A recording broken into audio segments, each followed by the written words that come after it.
नमस्कार बंधुरा आमार RitzTipz चैनेले तोमादेर प्रत्येकके जानाई स्वागत। आशा करी सबाई खूब भालो आछो। आज तोमादेर साथे मिष्टि कुमड़ोर एकटा निरामिष रेसिपि शेयर करब, जा झटपट तोमरा बाड़ीते तैरी करे निते पारबे और रुटी लुचि किंबा भातेर साथे खेते लागे अपूर्ब। चलो तबे एबार रान्ना शुरू करी। এই রান্নাতে আমি নিয়েছি মিষ্টি কুমড়ো 200 গ্রাম পরিমাণ, কিছু কাঁচা লঙ্কা নিয়েছি আর নিয়েছি দুটো আলু। মিষ্টি কুমড়ো আর আলু বড় বড় ডুমো ডুমো করে কেটে নিয়েছি আর নিয়েছি কাঁচা বাদাম, যা আমি গ্যাস অন করে কড়াই বসিয়ে কড়াইতে শুকনো আঁচে ভেজে নিচ্ছি। ভাজা বাদামগুলো এবার অন্য পাত্রে উঠিয়ে নিয়ে ঠান্ডা করে এর খোসাগুলো হাত দিয়ে ঘষে ঘষে খুলে রাখবো। এবার ওই কড়াইতে 3 চামচ পরিমাণে সর্ষের তেল দিলাম। এবার তেল হালকা গরম করে নিয়ে ওর মধ্যে দিয়ে দিলাম ছোটো চামচে হাফ চামচ পরিমাণে পাঁচফোড়ন আর একটা চেরা কাঁচা লঙ্কা, আর সাথে দিয়ে দিলাম একদম সামান্য পরিমাণে হিং। 1 মিনিট সব কিছু হালকা ভেজে নিচ্ছি। এবার এর মধ্যে ডুমো ডুমো করে কেটে রাখা আলুর টুকরোগুলো দিয়ে দিলাম। এবার আলুর টুকরোগুলো আমি মিডিয়াম টু হাই ফ্লেমে 2 মিনিট ভেজে নিচ্ছি। এবার এতে দিয়ে দিচ্ছি মিষ্টি কুমড়োর টুকরোগুলো।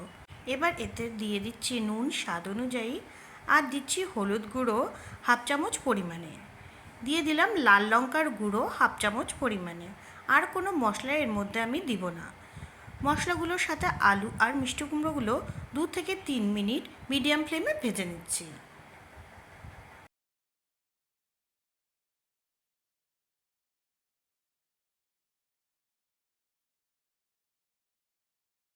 এবার এতে গ্রেট করে রাখা 1 চামচ পরিমাণে আদা দিয়ে দিলাম আর ঝাল অনুযায়ী দিয়ে দিলাম কাঁচা লঙ্কা। সব উপকরণ একসাথে মিশিয়ে নিচ্ছি। এবার আদার কাঁচা গন্ধ না যাওয়া অবধি মিডিয়াম ফ্লেমে সব কিছু ভেজে নিচ্ছি।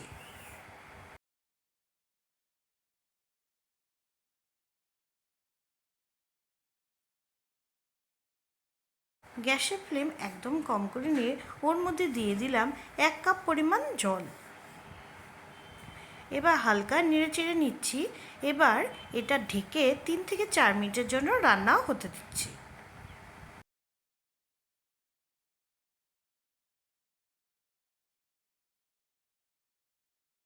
এবার কভার সরিয়ে চেক করে নিচ্ছি আলু আর কুমড়োগুলো সেদ্ধ হয়েছে কিনা।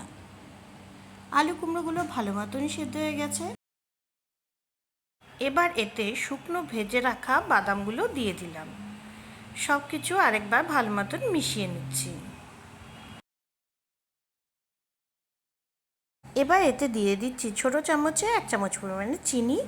তোমরা বন্ধুরা চিনি পছন্দ না করলে এর মধ্যে চিনি নাও দিতে পারো।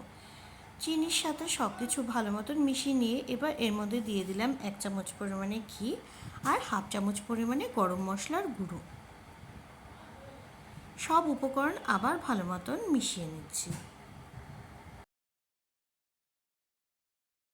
বন্ধুরা আমার নিরামিষ মিষ্টি কুমড়ো আলুর তরকারি কিন্তু তৈরি। গ্যাসের ফ্লেম এবার অফ করে দিচ্ছি। অল্প মশলায় তৈরি মিষ্টি কুমড়া এই নিরামিষ রান্না বাড়িতে তোমরা অবশ্যই ট্রাই করে আমাকে কমেন্ট করে জানিও কেমন লেগেছে। ভালো লেগে থাকলে অবশ্যই ভিডিওটি লাইক করে দিও আর ফ্রেন্ডস ফ্যামিলির মাঝখানে শেয়ার করে দিও। নতুন ভিউয়াররা আমার চ্যানেলটিকে অবশ্যই সাবস্ক্রাইব করে দিও। পাশে বেল আইকনটিকে ক্লিক করে দিও নিত্য নতুন রান্নার রেসিপি সবার আগে পাওয়ার জন্য। আজকে ভিডিও এখানে শেষ করছি। সবাই খুব ভালো থেকো, দেখা হবে পরের ভিডিওতে।